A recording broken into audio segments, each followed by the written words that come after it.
大家好，今天来的客户要看圆空板，那我们就来焊一个。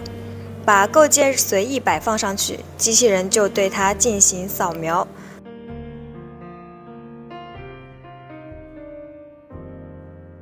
扫描完成之后，我们的工业智能操作系统就会自动规划出机器人焊接路径以及焊接姿态。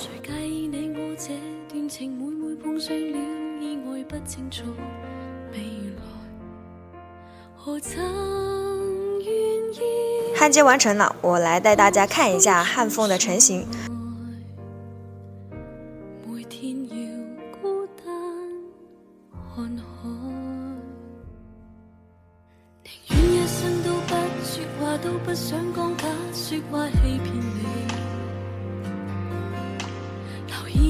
如果大家觉得不错的话，可以帮忙点个赞。